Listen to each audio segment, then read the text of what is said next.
El regreso. Llevo 2 días aquí en Madrid y no paro de pensar en lo mucho que han cambiado las cosas durante el tiempo que estuve retenido. 5 años han pasado.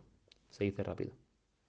No puedo creerme que mi pequeño hijo Luis vaya a casarse en un par de horas. Y encima con una mujer hermosa como lo es Maluli. Se nota que el hacerse escritor le ha venido bien. Aunque hablando de trabajos, no puedo dejar de recordar cuando Manolita vino al campo para recrear una obra de teatro con su compañía, que les invitaron en modo de propaganda. Sinceramente, se me saltaron las lágrimas al verla actuar. Además, su hijo está tan grande ya. Yo creo que los tortolitos también están pensando en tener un hijo en cuanto se casen. Y sabiendo cómo es Luis, me sorprende que no se haya lanzado ya a procrear como un conejo en celo.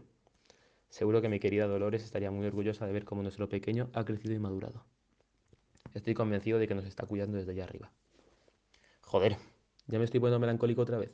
Encima llego tarde, que todavía no me he arreglado ni nada. Nunca he sido padrino, estoy nerviosísimo. Creo que iré andando hasta el sitio, que me viene bien estirar las piernas. Además, me apetece ver cómo está el barrio después de tanto tiempo.